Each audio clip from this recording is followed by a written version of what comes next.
Elvis Presley stepped into the narrow church hallway just as the ceremony was supposed to begin. The space smelled faintly of old wood and dying flowers, the kind of place meant for quiet vows, not famous faces. Borrowed tuxedos hung a little crooked on nervous shoulders. Dresses had been pressed too many times. Guests whispered behind cupped hands, trying to pretend nothing felt wrong. At first, no one noticed him. Not because he was hiding, but because everyone was focused on holding themselves together. The bride stood near the doorway, hands clenched, breathing shallow and fast. Her smile came and went like it was struggling to survive. The groom sat on a folding chair nearby, staring into a small pile of envelopes, flipping through them slowly, as if checking again might change the truth. There was almost nothing inside. No reception money, no cushion, no backup plan, just enough to pay the church and hope no one asked what came next. Elvis had already been warned. His people told him to keep moving, to stay invisible, to never step into someone else's moment. A wedding was sacred ground. Interfering would turn kindness into spectacle. It would invite attention the couple did not ask for and could not escape. He understood all of that. He had lived his entire life inside rules built to protect other people from the weight of his presence. But something in that hallway cut through him. Not desperation exactly. Dignity. The kind that breaks quietly instead of loudly. These two were trying to go forward without letting anyone see how close they were to falling apart. Elvis watched the groom tuck the envelopes back into his jacket, forcing a calm expression that fooled no one. He saw the bride wipe her eyes quickly, before anyone could notice. He felt the moment tightening, closing in on them. The organist shifted on the bench. A door creaked open. Someone cleared their throat and whispered that it was time. The couple had reached the edge of the day they had dreamed about, and there was nowhere left to step without something shattering. Elvis stood still, aware that whatever he did next could not be undone. If he stayed silent, the wedding would go on, but the weight would follow them forever. If he stepped in, it would be public, irreversible, and impossible to explain away. He took one step forward, and as his shoe touched the floor, the organ music abruptly stopped. To understand why that single step mattered, you have to understand Elvis Presley at this moment in his life. He was not just famous. He was surrounded. Every move he made was watched, measured, and filtered through people whose job was to keep situations exactly like this from happening. His schedule was planned down to the minute. His appearances were controlled environments. Surprise was treated like a threat. Kindness was acceptable only when it stayed invisible. By now, Elvis had learned the rules the hard way. Never insert yourself into ordinary lives. Never turn private moments into public memories. Never do anything that creates expectations you cannot manage later. Weddings were especially dangerous. They belonged to the people getting married, not to anyone passing through. One wrong move could turn a simple act into a story that followed someone forever. Elvis knew that better than most because his own life had stopped being private years ago. And yet, standing in that hallway, he could feel something pressing against those rules. He noticed the way people avoided eye contact, how smiles felt rehearsed. He caught fragments of hushed conversations that stopped when he drew closer. This was not celebration. It was survival. These were people trying to hold on to dignity while the day slipped through their fingers. Elvis did not ask questions at first. He listened. He watched. He waited, the way he always did when something felt off. His team hovered nearby, tense and alert. They could sense trouble even if they did not know its shape yet. They whispered reminders about boundaries and consequences, about headlines and misunderstandings, about how easily good intentions could turn into regret. Elvis nodded, absorbing it all, because none of it was wrong. But then he learned just enough. Not everything. Just enough to understand that this wedding was hanging by a thread. That what these two people needed was not sympathy and not attention, but something far more fragile. Relief. The kind that comes without explanation. Elvis felt the familiar pull between who he was supposed to be and who he still believed he was underneath it all. Walking away would be easy. Staying silent would be safe. And for the first time that day, he wondered which choice he would regret more. The story reached Elvis in pieces, never all at once. A few words here, a half sentence there, offered quietly and followed by an apology that no one had asked for. They had wanted something small, nothing fancy, just a ceremony, a meal afterward, maybe a photograph to remember it by. They had saved carefully, spending what little they had on rings and the paperwork that made it official. That part mattered. Then everything else went wrong at the same time. Hours at work were cut without warning. A car repair could not wait. A medical bill arrived early and higher than expected. The money disappeared faster than either of them could admit. By the time the wedding day arrived, there was nothing left for a reception hall, nothing for a band, nothing for pictures. They considered canceling, even standing there dressed and ready, but people had already traveled. Family had taken time off. So they went forward, hoping no one would notice how thin the plan had become. Guests filled the pews anyway. Laughter sounded forced. Compliments landed awkwardly. The room felt heavy with the kind of shame that does not ask for help because it does not believe help is coming. Elvis listened, leaning against the wall, saying nothing at first. He had learned that rushing into moments like this only made people close off. So he waited. He let the silence do the work. When he finally spoke, it was gentle. A small joke about nerves. A comment about how good they looked together. Just enough to make the bride exhale and the groom smile for real, if only for a second. The relief flickered, then faded, because nothing had actually changed. The truth was still sitting in the room, untouched. Someone asked where everyone should go afterward. No one answered. The bride looked down. The groom cleared his throat and said they would figure it out. Elvis felt the pressure tightening, not loud or dramatic, but steady and relentless. He could sense the moment slipping past the point where kindness alone could hold it together. Then the pastor stepped forward, hands folded, voice calm and professional, and asked if they were ready to begin. Elvis looked from the couple to the doorway, realizing the window to do anything at all was about to close. It does not stay quiet for long. Someone near the back leans to a friend and whispers his name. A head turns, then another.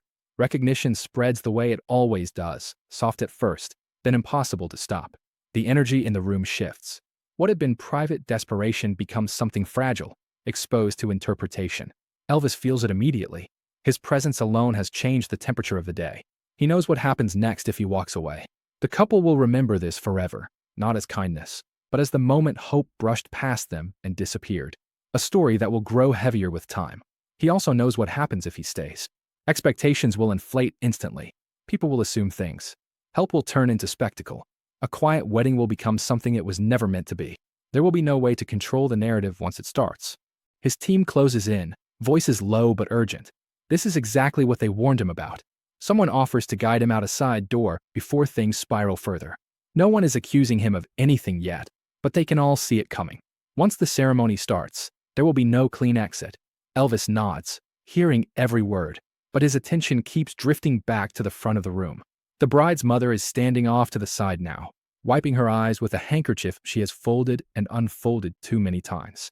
The groom notices Elvis watching and instinctively looks away, embarrassed, like he has already asked for too much by simply existing in the same space.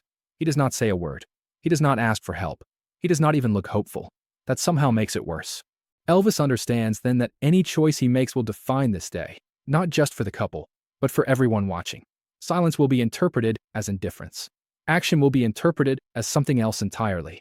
There is no neutral ground left to stand on. The room feels tight, like it is holding its breath, waiting for him to decide who he is going to be. The pastor clears his throat again, preparing to begin. Elvis straightens his jacket, feels every eye settle on him, and turns toward the altar. And the entire room freezes. Elvis does not raise his voice. He does not announce anything. He does not turn toward the room or wait for permission. He moves with the same calm certainty he brings to a stage. But this time, there is no spotlight, no introduction. He steps closer to the pastor and speaks quietly, too low for the room to hear. Then he turns and speaks to someone else near the side. A few short sentences, nothing dramatic. The tension does not break yet. It tightens. People watch him move, unsure what they are witnessing. No grand gesture. No explanation. Just action. Within minutes, arrangements begin to shift. A reception space that was never supposed to exist suddenly does. Music that was never scheduled is somehow ready. Food appears where there was going to be none. The details come together so smoothly that most people never realize how close the day came to falling apart. Elvis insists on one thing and makes it clear without saying much at all. This is their wedding, not his moment. No announcements. No attention drawn his way. The celebration continues exactly as it should have, as if it was always meant to unfold like this. When the ceremony begins again, the organ sounds steadier. The bride's hand stops shaking. The groom finally breathes. Laughter returns slowly, then all at once. Relief spreads through the room, quiet but undeniable. Guests smile without forcing it now. The fear drains away, replaced by something lighter, something almost unreal. Elvis stays in the background, watching, making sure nothing tips back into chaos. He never takes credit. He never asks for thanks. After the vows are spoken and the room empties, he pulls the couple aside. Just a few words. He tells them this was not charity. It was respect. He reminds them that they did nothing wrong by needing help and nothing special to deserve it beyond showing up for each other. Then he shakes their hands, hugs the bride, and leaves before anyone can stop him. By the time his car pulls away, the story has already started moving faster than he ever could. What happens spreads from guest to guest, growing softer and brighter with every retelling.